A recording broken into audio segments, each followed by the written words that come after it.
Boa noite, sejam todos bem-vindos a mais uma edição do Última Hora, conforme referimos na nossa última intervenção. Para esta tarde, início da noite, temos como convidado o professor Régio Conrado, ele que tem formação em ciências jurídicas e também ciência política. E com ele queremos analisar estas últimas declarações da Comissão Nacional de Eleições, através do seu porta-voz Paulo Kunika, a informar que, contrariamente àquilo que eram os ditames da lei, e na sequência do último acórdão do Conselho Constitucional, então a aprovação das listas dos candidatos à Assembleia da República e também às Assembleias Provinciais passa para o dia 17 de julho do corrente ano, ao invés do dia 10. Régio, boa noite. Como é que vê estas declarações da Comissão Nacional de Eleições? Havia uma expectativa de que até dia 10 teríamos aqui conhecimento de quais são os partidos que viram as suas listas admitidas, tendo em conta também essa questão, esse diferendo legal que envolve também a CAT. Primeiro quero agradecer imensamente pelo convite. Talvez dois aspectos preliminares. Nós, na universidade, nós ensinamos uma cadeira, portanto, em ciência política, mas também que decorre da articulação com o direito constitucional, que chama-se a governação, portanto, eleitoral. Um dos fundamentos da governação, portanto, eleitoral é, sobretudo, garantir a certeza procedimental para que o processo, portanto, eleitoral tenha, portanto, as características que nós costumamos atribuir, portanto, a um processo íntegro, um processo imparcial, um processo que respeita, portanto, a legalidade e que, por inerência das circunstâncias, conduz à confiança no trabalho que é feito pelas instituições. O segundo aspecto fundamental, que decorre também da governação eleitoral como disciplina, mas como debate académico, é que ele deve, sobretudo, garantir aquilo que a gente chama da incerteza, portanto, eleitoral. Significa que todo e qualquer indivíduo que se portar como candidato, ele deve, a prioristicamente, não ter nenhuma certeza absoluta de que vai ganhar, portanto, as eleições. Dos dois aspectos, obviamente, que portanto, os órgãos de gestão eleitoral, particularmente a CNE, têm sido parte do problema da credibilização do processo eleitoral. Porque, como nós bem sabemos, das afirmações do porta-voz da CNE, não só são, em parte, incongruentes com aquilo que podia ser esperado dessa instituição, porque, do ponto de vista procedimental, do ponto de vista daquilo que é o nosso pacote, portanto, eleitoral, é claro que a CNE não tem, portanto, nenhuma margem de manobra para justificar qualquer que seja a decisão que pode culminar, inclusivamente, com a não integração da CAD como, portanto, candidato às eleições provinciais e às legislativas. Mas este processo também tem que ser lido numa outra perspectiva, que pode estar a mostrar que a nossa Comissão Nacional de Eleições, mesmo que já tenha uma experiência de quase 30 anos e que fez grandes avanços no processo da credibilização dos processos eleitorais em Moçambique, ele ainda se encontra na encruzilhada de conflitos e lutas políticas muito específicas que muitas vezes prejudicam a credibilidade das afirmações que são feitas.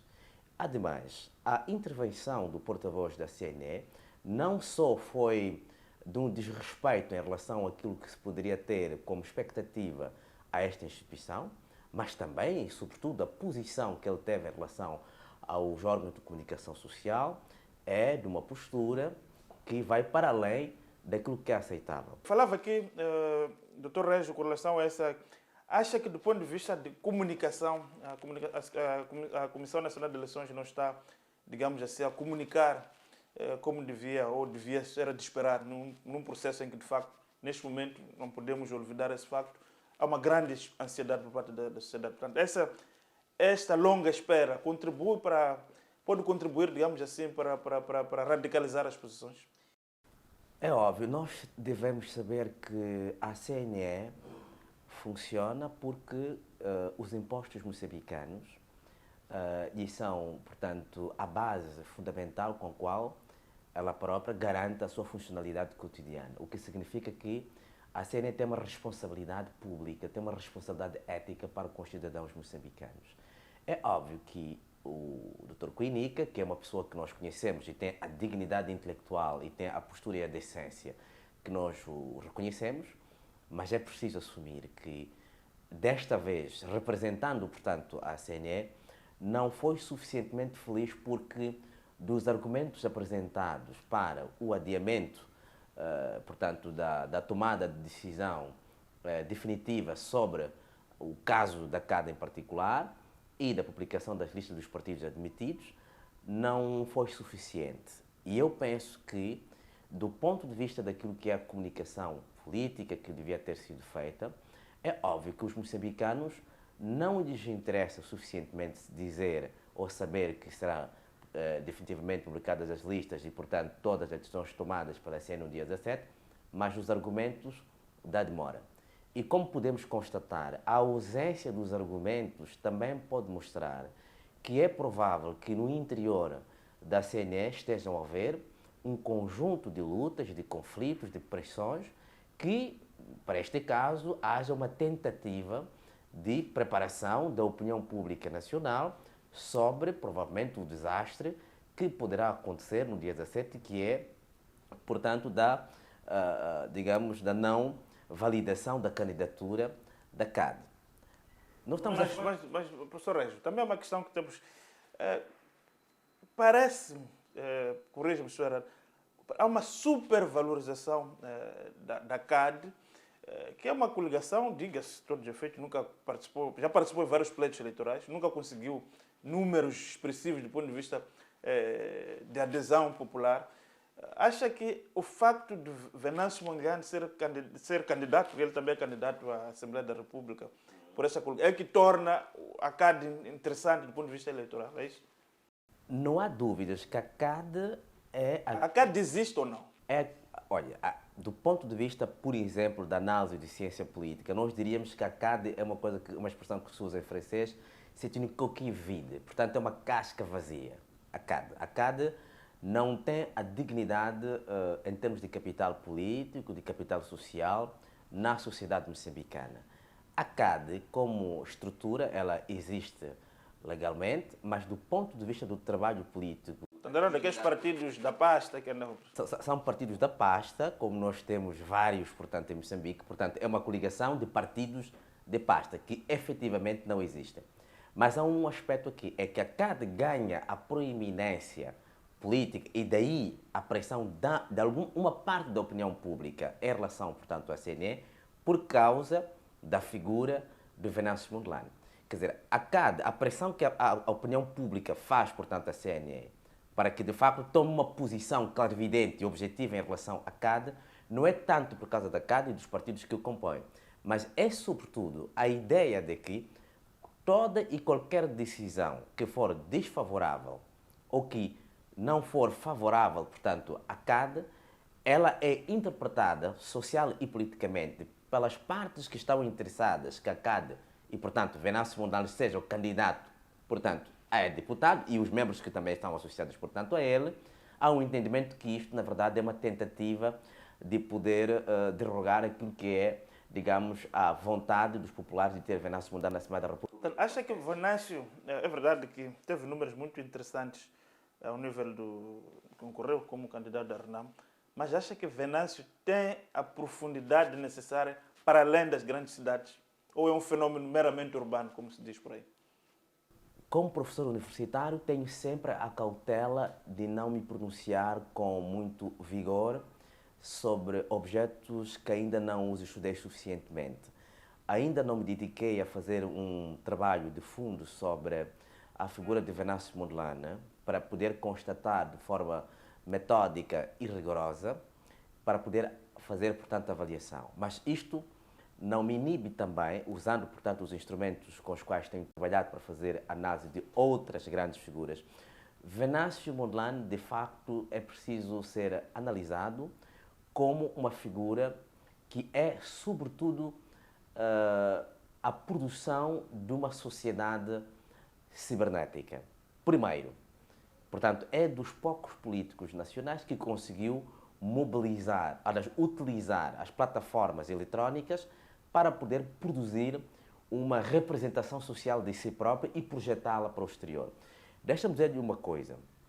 Neste momento, com um colega camarunês, com o qual nós estivemos no mesmo período de fazer doutoramento em França, estamos a fazer um trabalho, juntamente com o professor Achille Mbemba, que é uma espécie de um relatório em que nós queremos, estamos a fazer uma análise da relação entre as plataformas e a infraestrutura tecnológica e os avanços da democracia no continente africano. Porque nós chegamos à conclusão que, apesar do fraco acesso à internet no continente africano, é óbvio que as infraestruturas eletrónicas, as infraestruturas cibernéticas, mesmo com as limitações que elas têm, elas, no fundo, produzem efeitos extraordinariamente incríveis na forma como é que os cidadãos olham, portanto, para a política. Venâncio Mondlane, nesta perspectiva, ele, na verdade, é ao mesmo tempo produto daquilo que nós podemos designar de middle fruiting classes, quer dizer, as classes médias, portanto, algumas delas, classes médias, médias e médias superiores, são estes grupos populacionais que têm educação, que têm uma compreensão intelectual sobre a sociedade moçambicana. Mas, e depois disto, só que para além do trabalho, portanto, que é feito pelos média, há uma publicitação extraordinariamente popular, que é feita pelo seu vigor de produção discursiva populista. Então, nesta dupla articulação, nós podemos dizer, de facto, que Venâncio é, ao mesmo tempo, um fenómeno cibernético urbano, mas, ao mesmo tempo, é preciso não esquecermos que o debate entre o urbano e o rural hoje já não tem muito sentido. Por quê? Porque, de facto, os telemóveis, através dos WhatsApps, penetraram até as zonas rurais. E nesses processos de reconstrução da transição demográfica tem impactos estruturais sobre a representação da política e do político. Então, é aqui que nós estamos a perceber que toda a pressão que vai girar, portanto, à volta das instituições de administração dos processos eleitorais é uma pressão, sobretudo, que também vem da não credibilidade que esses órgãos têm diante de uma parte da sociedade moçambicana, de uma parte da opinião pública nacional. É por essa razão que eu repito, a forma, portanto, como a CNE está a gerir, portanto, este processo, não só conduz, portanto, a dar aso à tese segundo a qual, de facto, há uma manigância que está em processo de construção no interior, digamos, deste órgão, mas também legitima o discurso segundo o qual, como mandatário da própria CADE disse, que caso vocês cometam o erro de impugnar ou de não, de darem, portanto, um parecer desfavorável à nossa candidatura, obviamente que vocês vão ter que se resolver com os populares. Mas isso não é uma tentativa de condicionar, primeiro, o órgão eleitoral, mas também incitação à violência. Não podemos qualificar essas declarações do Elvino com relação a essa questão. Olha, do ponto de vista jurídico, procedimental, a CNE não tem margem de manobra de que aceitar este processo. Vamos ser sinceros. Vamos ser sinceros. No plano legal, nós sabemos perfeitamente que a CNE não terá argumentos suficientes para poder, digamos, dar um parecer desfavorável à CADE. Mas a CNE alega, neste momento, há setores dentro da CNE que estão a alegar questões de segurança, que estão ameaçados, que estão a ser acuados na sua liberdade de decidir enquanto membro de um órgão de gestão eleitoral. Portanto, a CADE também, ao trazer esses pronunciamentos ao de cima, não está a dar aqui espaço de manobra para que, efetivamente, comece a ser associado como um partido também que dentro de si acolhe, digamos, indivíduos violentos e arruaceiros. Não?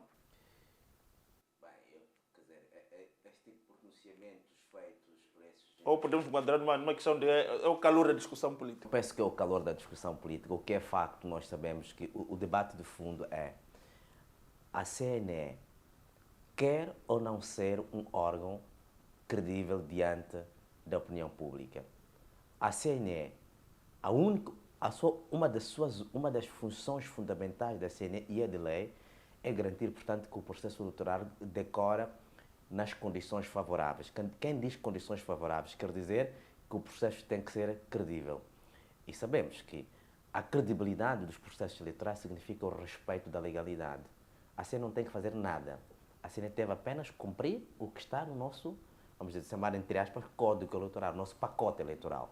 É só fazer isso. Agora, o processo eleitoral, ele não é apenas legal.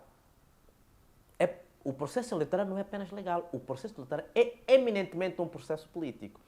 É por essa razão que já não é um assunto entre a CADE e a CNE, mas são as percepções sociais Portanto, uma parte da opinião pública, uma parte da sociedade que está em confrontação em termos de interpretação da demora que a CNE pode ter legitimamente, portanto. Uma das questões que o Elvino Dias, se calhar o mandatário mais ruidoso, podemos assim dizer, mais veemente, é em relação àquilo que parece também aqui, que insinua que é um interesse, digamos assim, particular da Renamo de prejudicar a CAD e, por última análise, prejudicar o próprio Venâncio Mondlane. Partilha dessa ideia.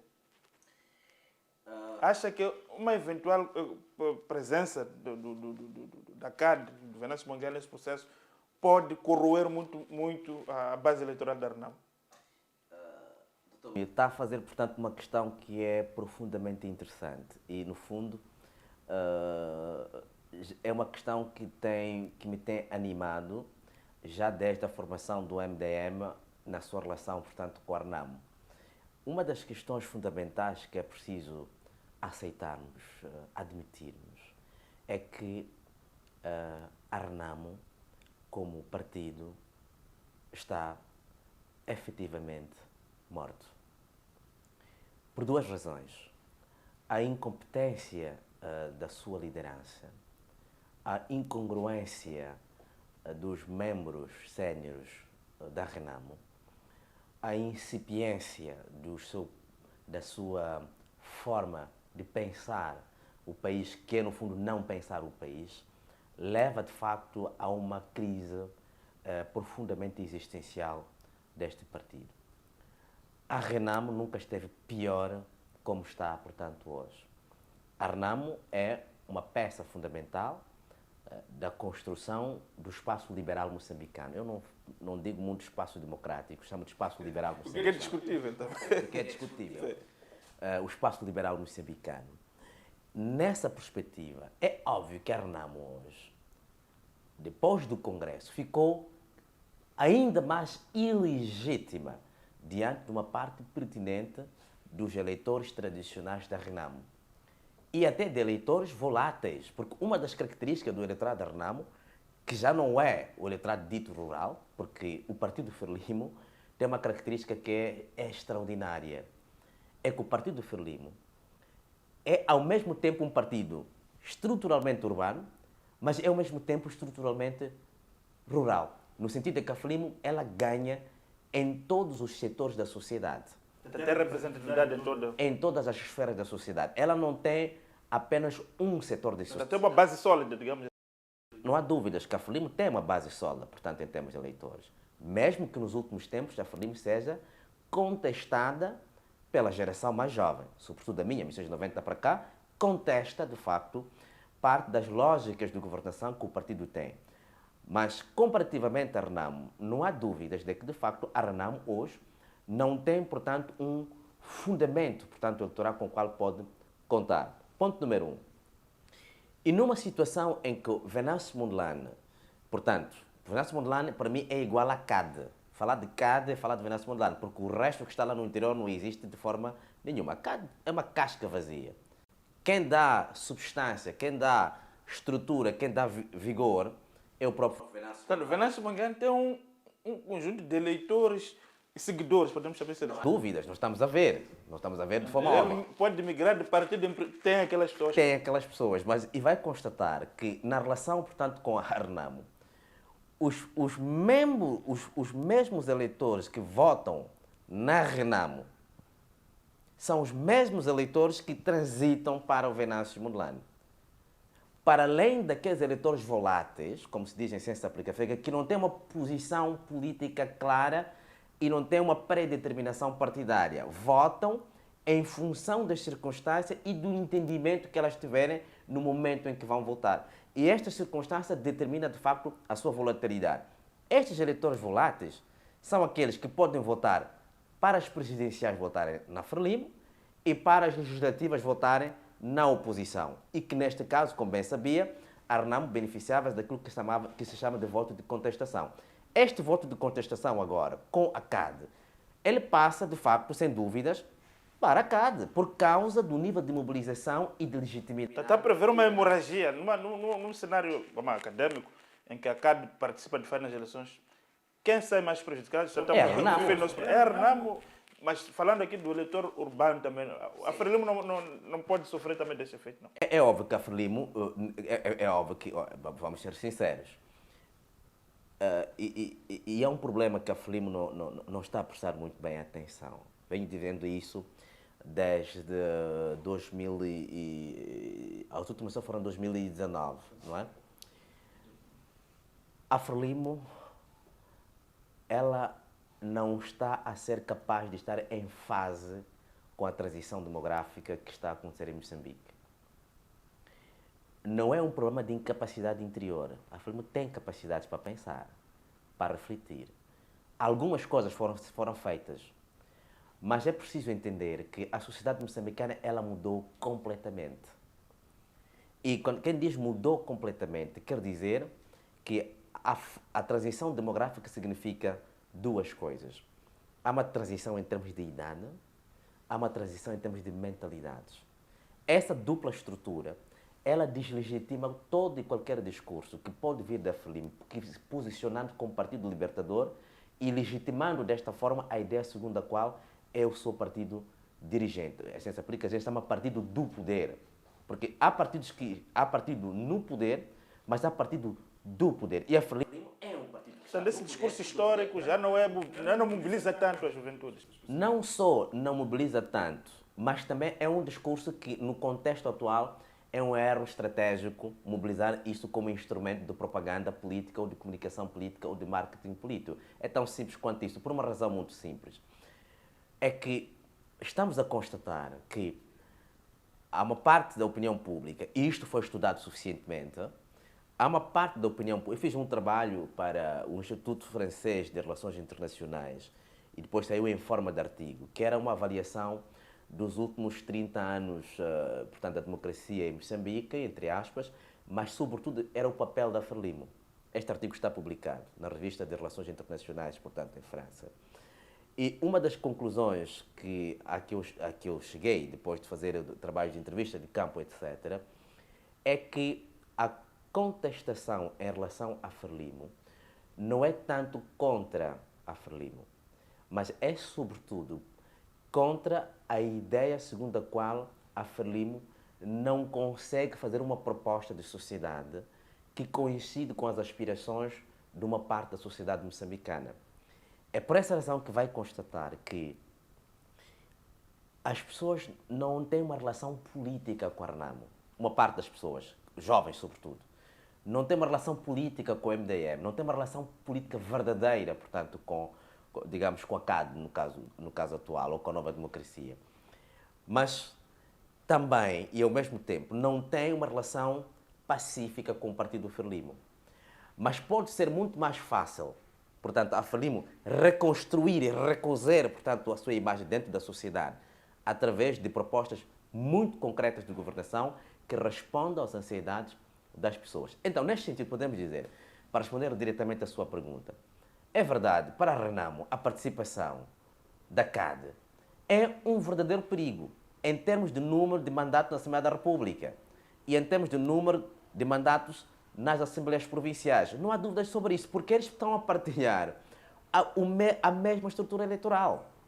A Frelimo, ela pode ter alguma dificuldade em termos de relação com as zonas urbanas, mas ela tem um vigor nas zonas rurais. É por essa razão que vai constatar que todas as grandes políticas de governação de Moçambique, desde Armando Guebuza para cá, elas foram orientadas para as zonas rurais, desde os 7 milhões até, portanto, o programa Sustenta. E eu fiz um estudo de fundo para perceber, em termos de prestação de serviços públicos, houve uma grande tentativa de projeção dos serviços nas zonas rurais. O país é complexo, é enorme e não é possível resolver os problemas todos ao mesmo tempo. Mas há um aspecto que foi feito. Nas zonas rurais, a percepção do Estado é sobretudo associada aos serviços públicos, saúde, educação e justiça. Educação também. Exatamente, a educação. E esta estruturação, à volta destes três aspectos, a Frelimo conseguiu fazer de forma extraordinária e isso usa como instrumento de propaganda, de penetração e de captação dos espaços periféricos do país. Os outros partidos não têm esta capacidade, por um lado porque não têm recursos financeiros e não têm recursos, digamos, intelectuais suficientes para pensar sobre estes assuntos, mas também, e sobretudo, porque não tem a máquina burocrática administrativa para poder chegar nesses lugares. Nessa dupla posicionalidade, a Renamo tem todo o interesse que, de facto, a CADE seja expurgada da participação nas eleições provinciais e nas eleições, portanto, legislativas.